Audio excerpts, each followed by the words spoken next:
I got a few more random stories and pointers here, and occasionally, whenever you're doing automotive stuff, you're going to repeat yourself now and again, and a few of these things you might have heard before. I try not to show you the same pictures more than once, but I have a lot of stuff that I've combed through. I went through my camera roll on my phone. My goodness, I've got so many pictures on there and videos and stuff.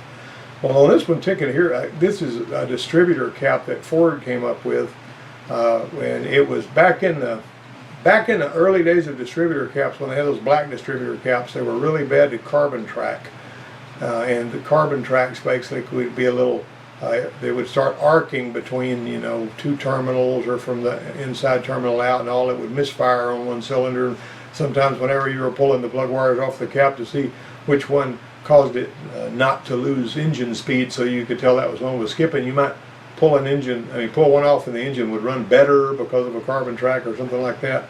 And so Chrysler came out in early 70s, like 72 or 73, when they already had electronic ignition as far back as 72. But they actually came out with these brown distributor caps that were made out of some stuff that would not carbon track. And that worked really well for a long time. And then a little bit later, Ford came out with these gray caps. And the problem with these gray caps, anytime you have a spark that jumps, you're going to actually make ozone. And ozone would get trapped in these caps, and it would make this gummy clear stuff that looked almost exactly like water, but it was like a gummy syrupy stuff that was a byproduct of the ozone mixing with these caps. And so they put a little vent in the cap to let the ozone out. But that didn't, what the vent did was whenever somebody was washing the engine, it would let moisture in, and you'd wind up with a situation like this. You can see the moisture in this cap and what kind of a problem that causes with kicking back and everything like that. Of course, I told you the other day about when I sprayed some water up in it, trying to make a bug for the students to look for water in the distributor cap, and the darn thing cranked it around just fine, even though I sprayed water up in it. But when that water floats up there and beads up on the inside of that cap, that's when you start having trouble, when you get that real high humidity in there. Now, these two guys here were working on a Toyota Cressida that came in that had a misfire on cylinder number 1. It was an idle misfire. It wasn't quite as bad when you get above an idle. Usually if you've got an idle misfire and it gets to where it's not as bad above an idle, that typically means that it's some sort of a vacuum leak, usually. Now, that's just a sort of a general rule of thumb. There's, one size doesn't fit all on that stuff, but that's typically what you're going to look for. Well, what we found on that one, by using the smoke, you can see the smoke spurting out of here. The way that they found this, you might notice that in that previous picture, they had a can of Berryman sitting there, and while it was running, they actually sprayed some of that Berryman down in there. When they sprayed it in the area around the front cylinder, it made the engine run better. It picked up speed, and you could tell that there was some difference made about them spraying it around that front intake runner down under there. So we pumped the smoke into the intake, which is always a good way to find an intake leak that's being pretty elusive. And whenever we pumped the smoke into the intake, it came spurting out right there. See that smoke? You can see those tendrils of smoke coming out right there, and you can see that gasket if you look. Sometimes, I'm telling you, if you'll take a good clear digital picture of the area of concern, I don't care if it's a wire connector or what it may be, and zoom that thing in and make it a flash picture, zoom it in and look at that thing in your picture, you will see stuff in a photograph you've taken with your phone or with a good digital camera that you will miss with your naked eye. I've run into that for 20 years. Well, whenever we pulled the intake off, we found that gasket that had been compromised right there. Now, the reason why they put this gasket on here that looked like regular paper is pretty interesting to me. Of course, the head and the intake manifold are aluminum on this. A lot of the times, because if they put aluminum and cast iron, like a cast iron EGR valve bolted to an aluminum intake, they'll put gaskets that have graphite on them so that as the metal expands and contracts, it will rub back and forth on that graphite as a sort of a lubricant, and it doesn't ruin the gasket by expanding and contracting at different rates. On this one, for some reason, that thing decided it was going to tear right there and it was going to move over. Nobody knows why that happens necessarily, unless there's somebody that's smarter than I am. But that was what went on this one. We put that gasket on there, and that cleared that problem right up. Now, smoke testing generally works pretty well. This is a little smoke test. Smoke spurting out of an evaporative system there where we had an evaporative leak, and that right there, if that split and that hose happens to be turned away from you so that you don't see it, you know, you can feel all you want to and look with lights and mirrors and all that kind of thing. But when you pump that smoke in there, if it comes spurting out, you got a leak. Likewise, you can do that with exhaust systems. We actually I had these big cone-shaped adapters you could stick in the exhaust pipe in the back and pump that full of smoke. Now, anytime you're smoke testing a chamber, you're going to have to get the chamber full of smoke so that there's both smoke in there and positive pressure, though the smoke will go out through wherever the breach is in the chamber. Well, when we pump those full of smoke, you could see all kinds of leaks right here that you basically might miss some other kind of way. When you're under there when the thing's hot, you know, that's no fun. But this leak right here was primarily coming out of that flange, is where that was coming from, which was a pretty doggone good little thing right there. This right here, you get a spark leak like that whenever you, you know, if you've got some kind of a high resistance somewhere else in this system, you know, and this is a GM, and when a high spark somewhere else, high resistance somewhere else will cause the spark to look for somewhere to go, and a lot of times right there at the coil, it'll jump out of the side of the coil tower, and it'll hit that thing. Now, something else I wanted to say about this was that these terminals right here, you know, there's two. There's this terminal. I think it's this one right here that goes to the distributor, and that one that goes to the distributor is that funky thing where these are A and B, and at the distributor they're transposed. So if you ever see one of those little short pink and white pigtails that goes from the coil to the distributor on one of these early 90s Chevys, then that thing is not going to have any spark at all, because if you've got those connectors and you're looking at them and you got A going to A and B going to B, and that seems like that's the way it ought to be, but they're supposed to be transposed with B going to A and A going to B. And I had actually seen a harness that came from the dealer, from the parts pipeline at GM, that was built the wrong way, where A was going to A and B was going to B, you know, from connector to connector. And at the Chevrolet place, I dropped by there and they had this somebody had put MSD ignition on this early 90s Chevy pickup, and the guy that owned the truck wanted it put back original. He didn't want the MSD ignition because he wasn't a hot rodder, and he just wanted something that was, you know, factory. And so they put all the original components back in there and plugged in all the wires, and they absolutely couldn't get any kind of a spark. And I happened to go by there, and they'd asked me if I'd have a look at that, and I said, yeah, I'll have a look at it. And so whenever I took a look at it, I noticed that and that's where I basically learned that. I actually took the module off and I laid it up there, and we hooked it up so we could fire the module right there on the, you know, by just putting your hand on a positive battery terminal and touching the wires coming from the pickup coil. You can actually cause it to fire the coil, and it would do that. And so that was telling me that everything was like it was supposed to be. But those two wires, whenever we got a harness, that little short harness about 6 inches long, it's the pink and the white wire that goes from the coil to the distributor. Basically it goes to the module. And when we got one of those off of another vehicle that was running and put it on there and it started up, that's when we got to looking and we noticed that the wires went from A to A and B to B. Anyway, I made that story a little too long. Sorry about that.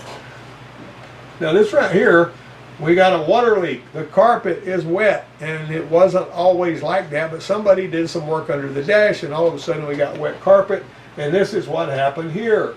This grommet was moved out of place, and that grommet was moved out of place. The water, when it would rain or when they had a car wash, it would run right. See how that's wet? Because we actually had squirted some water on there.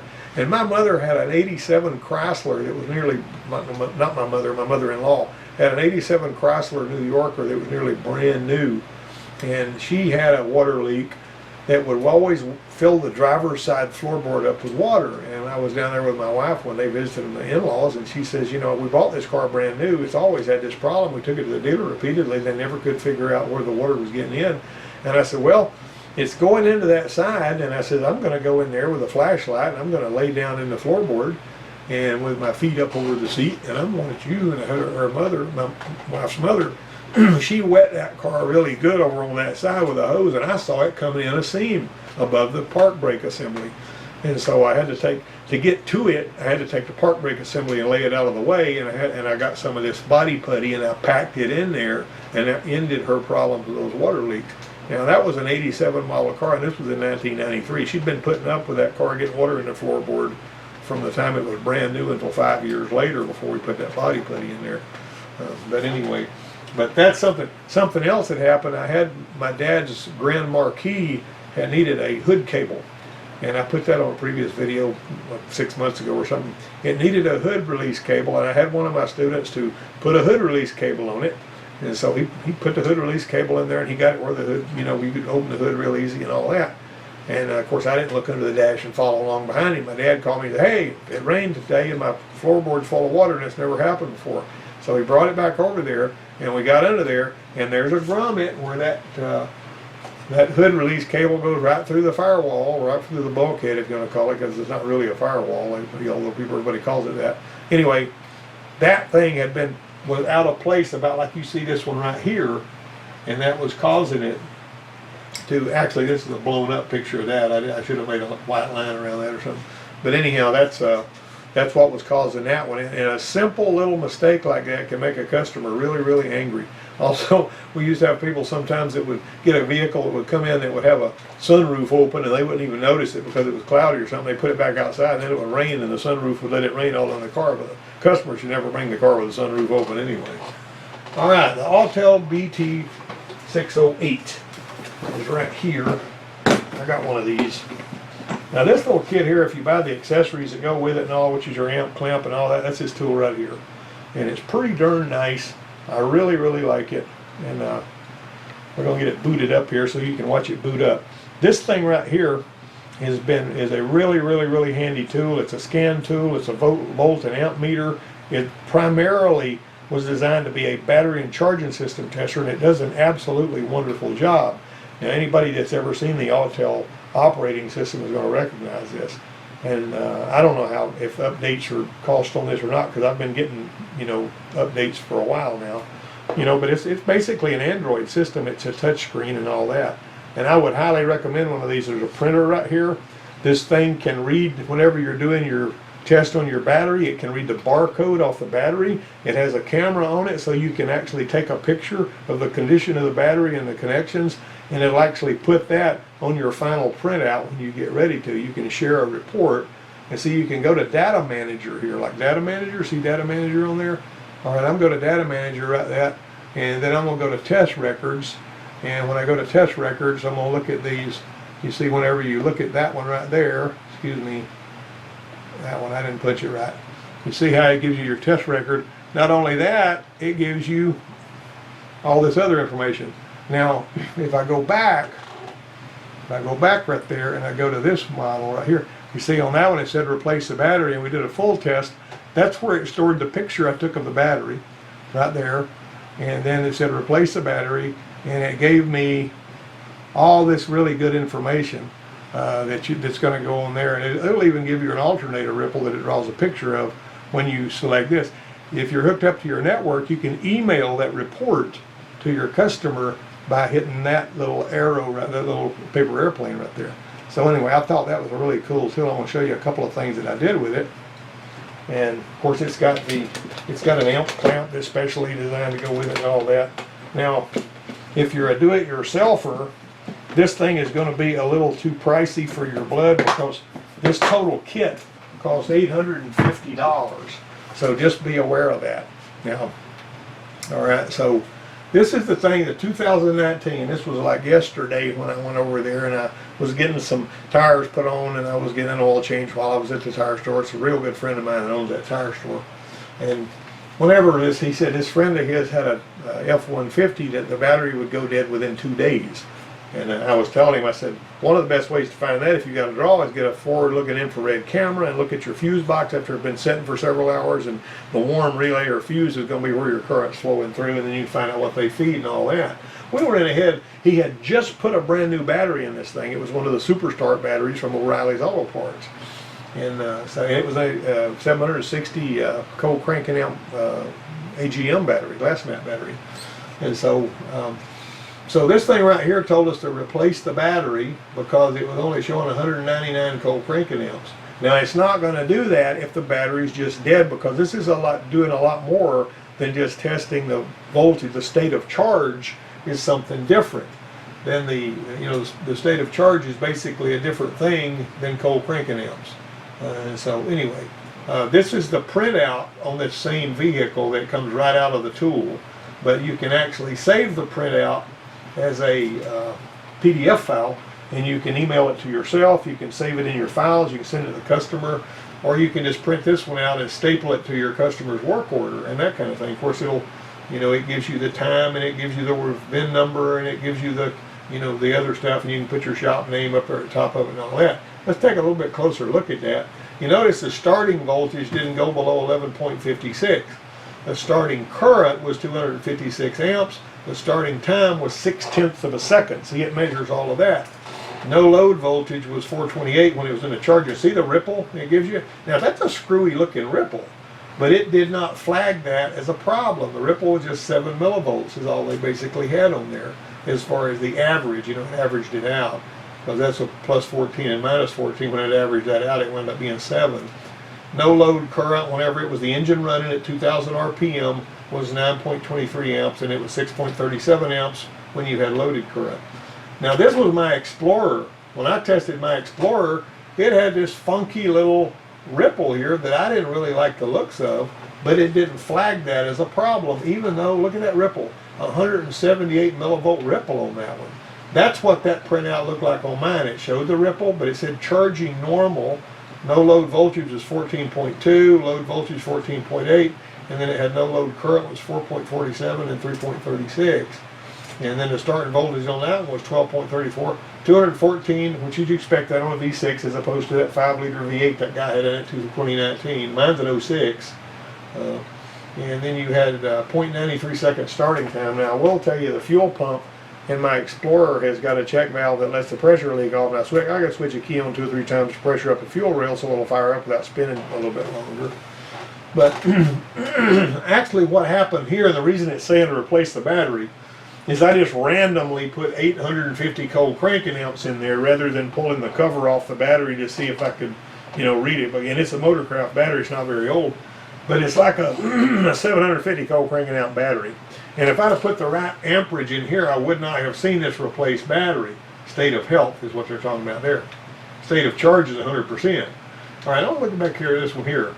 See on that one there, repaired through up state of charge was 67% on that one there. But mine, in spite of the fact that it was state of charge was 100%, it said replace the battery because it was only seeing 698 cold cranking amps. This was the ripple. I decided to use the Handtech scope because those are cheap, and I bought one and it hooked up to my laptop. You know what the hey, you know. So I went ahead and did an Explorer, a ripple on that reading on the alternator on that Explorer on that scope. And you basically just hook your scope up. You got to get your scope set up right. There's some. If you're using the Handtech or one of the other automotive specific scopes, it'll show you, you know, it'll give you instructions on if you say I'm checking the, you know, charging system ripple or whatever, and it'll tell you how to set the scope up, or it'll set it up for you. One way or another, this was what that looked like. Well, I wonder how that compares to my 2007 F-150. So I hooked my F-150 up to this thing, and I ran through that. 58% state of charge. 614 cold cranking amps, 750 cold cranking amp capacity. See that? It said the battery was really good in spite of the fact, and it's reading temperature in Celsius that time around, in spite of the fact that it was only 58% charged, it knew that was a good battery, you see. And that one sits out there a pretty good bit. I mean, I drive it a couple of 3 times a week, but I don't drive it, you know, enough to keep it at 100% all the time. And all those modules are going to be drawing just a little bit of current off your battery all the time. That's why some of the Jeep stuff had ignition off draw fuses on them and all that. Normal cranking, it went down to 11.4 on that. It's a 4.2 liter engine, and starting current was 230, and on starting time was a little over a second. But look at this. It says output too high. Isn't that interesting? 14.6. And look at how perfect that ripple is. That's exactly what I was expecting that ripple to be right there. But see, if you'll notice, the ripple range is actually running, you know, from pretty high to pretty low. Anyway, the no load current was 10 amps, and then load current was 8.79. Now this was what the F-150 ripple looked like on the scope. All right, so there's a big difference between this and this. Isn't that something? All right, now I gotta love these old cream puffs that are still running. These old, some of the cars that are out there nowadays. If you see a Ford Tempo that's still running. It's almost as rare as the Ford Pinto, which is what this was right here. I saw this at the country store, and I just had to take a picture of that thing because this old car is a dog that just won't lay down.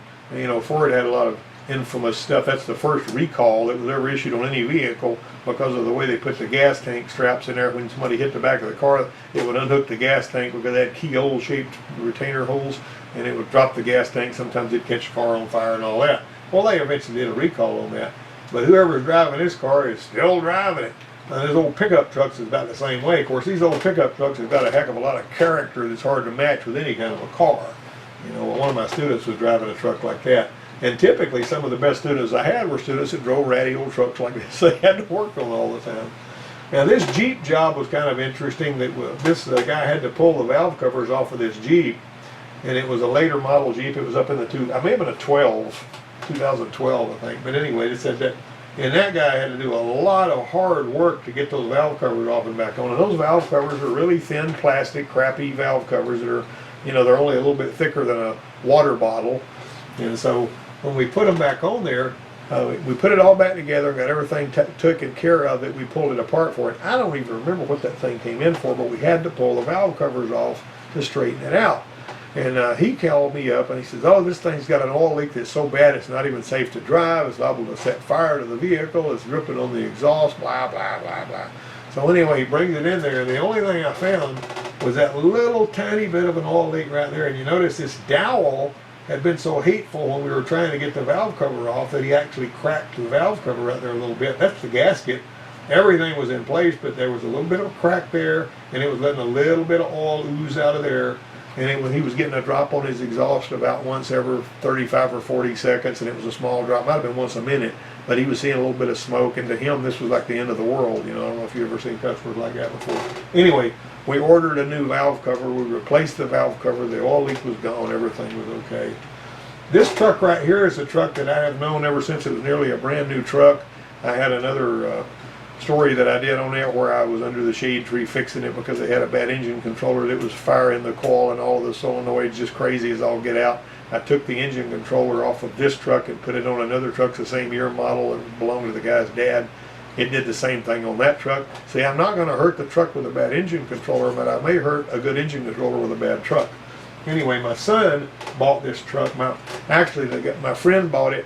He drove it for several years. He sold it to my uncle. My uncle drove it for several years. He sold it to my son. My son still got it up in Georgia, and we got the seat recovered and all that. It's an excellent truck. Those old trucks are so a really pretty high quality truck. I never really liked that body style with that flat front. I kind of liked the 92 model. They looked like this from 87 to 91. And that's a 91 model. That was the last one. Now, what I'm always telling everybody, when you're going to buy a vehicle, you need to go to the one that's been around a long time. They've got all the bugs worked out of, and you'll typically get a better vehicle. That's why my 95 Taurus was the last one they made like that. My 2001 Cherokee was the last one they made like that, and so on and so forth. My wife's Tempo that I bought her was the next to the last year they made of that Tempo, which they made the Tempo the last time in 94, and she had good service out of that. This is my youngest grandson, and he's getting started early helping his dad with an oil change. And so that's pretty cool to see that kid laying up under there. You know, I guess he had a creeper there at the house, but his dad actually worked at a tire store for 3 or 4 years before he went into the Navy, and so he knows how to do all that kind of stuff. Now this right here is what happens to a flywheel when you've got an over-shimmed starter. This friend of mine, his father-in-law, actually put a starter on this boy's car. The kid was his nephew or something. I don't remember how that was all came together, but one way or another, the starter was sounding just horrible and usually wouldn't even start the car.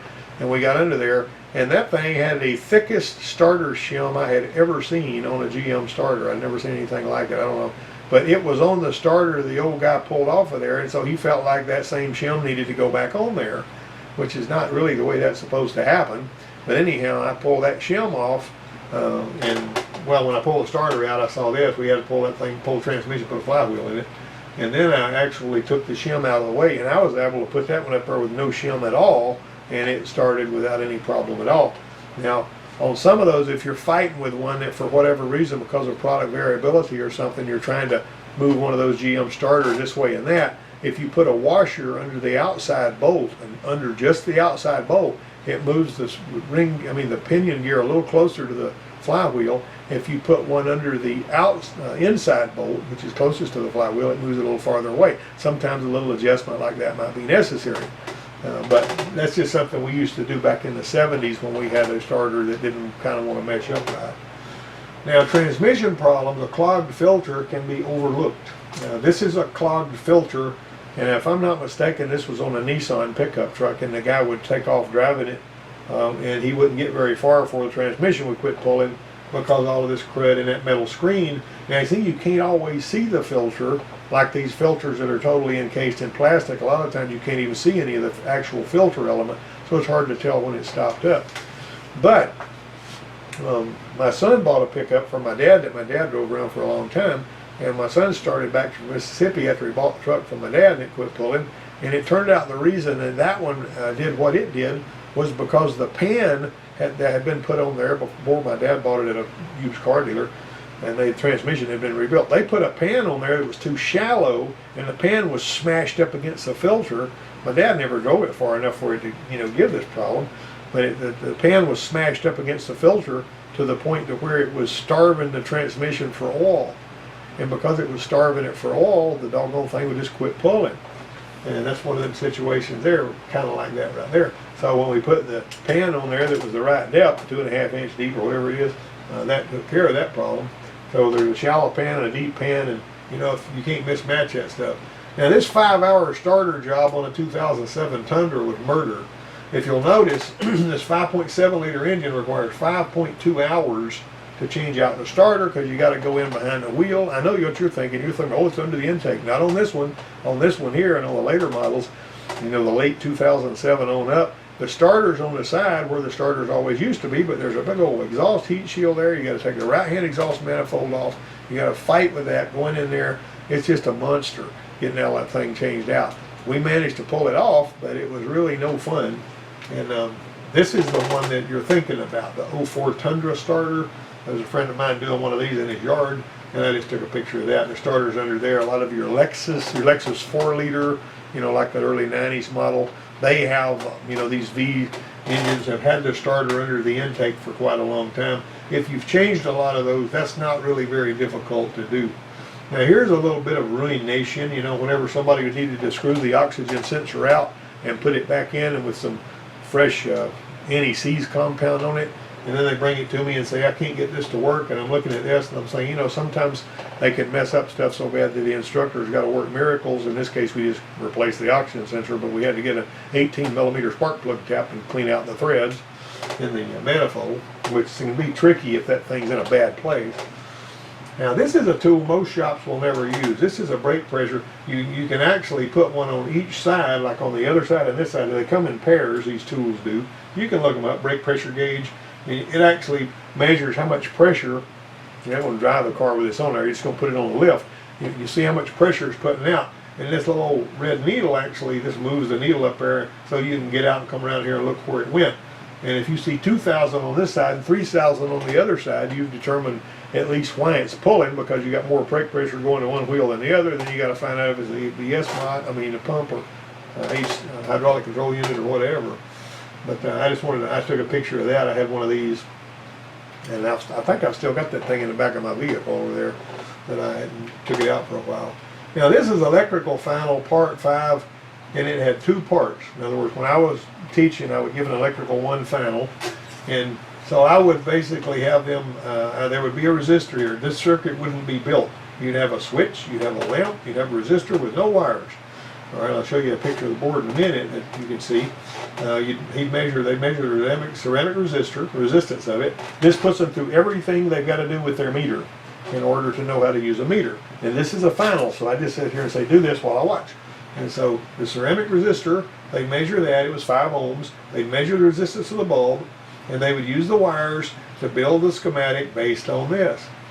Now, one time when I was at the Skills USA thing and I was running guys through here doing this thing, I had my little power supply, and I said, build this circuit, and I would see them take both power and ground and start hooking them up to each side of the switch. And then I'd say, stop, lean back. You shouldn't even be sitting in that chair if you don't know any better than to put power and ground on each side of a switch, right?